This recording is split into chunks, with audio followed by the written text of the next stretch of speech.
नमस्कार प्रणाम भोजपुरिया भैया लोग और सब बताई कैसे बानी रुआ सबे। उम्मीद करता नहीं रुआ सब ठीक ठाक होखब यार, मैं ठीक बानी। आज उपस्थित बानी आप सबके बीच नवरात्रि स्पेशल एकदम दिल के छू जाए वाला मैटर लेके। बस एक नया म्यूजिक बनवा के बढ़िया से झूम के गा देते तो पचरा एकदम दिल के छू जाए भैया। तो चलिए देर ना करते हुए मैटर के शुरुआत कर जा कि कैसे गीत के गाओ के बा, का एक धुन बा, का लय बा।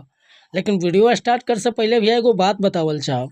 रउआ अगर नया सिंगर बानी और हिट मैटर लिखवाल चाहता नहीं तो भैया बेहिचक संपर्क कर सकीले। बिल्कुल उचित चार्ज पर रुआ के गाना मिल जाई, चाहे रुआ गाना कैसन को लिखवाओगे चाहता नहीं। Sad song, love song, orchestra song, रंगदारी सॉन्ग, भक्ति भजन, हर तरह के मैटर मिली भैया। नंबर हमारा डिस्क्रिप्शन में बा, वीडियो पर भी नंबर दे दिले बनी। आज के मैटर देखी कैसे गाओगे बटे।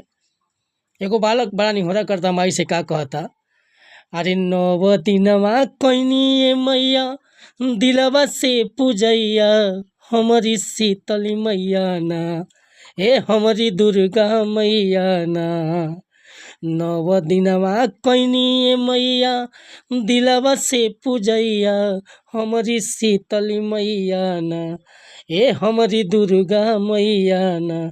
तो कैसे करी हम विदैया हमारी दुर्गा मैया ना, तो कैसे करी हम विदैया हमारी शीतल मैया ना। अरे नव दिनवा कोइनी मैया दिलवा से पूजैया हमारी शीतल मैया ना, ए हमारी दुर्गा मैया ना।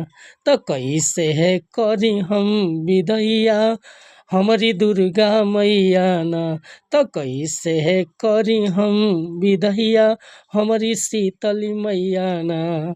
वाकई दिल के छू जाए भैया अगर स्किल उठा के ऊंचा स्किल से गा देता नहीं और बढ़िया म्यूजिक मिल जाता पचरा के धुन के, तो पक्का भैया दिल से कहती गाना नवरात्र में बजी। अगर ये मीटर पसंद बा, फुल गीत लिखवावे के चाहता नहीं तो नंबर वीडियो पर बा, बेहिचक रुआ संपर्क कर सकीले। बिल्कुल उचित चार्ज पर गीत रुआ के व्हाट्सएप के जरिए मिल जाए।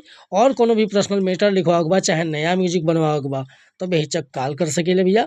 मिला तनी फिर से अगला वीडियो में, तब तक अनुमति चाहता नहीं। कोनो गलती त्रुटि भली तो क्षमा चाहत नहीं भैया। जय हिंद, जय भारत।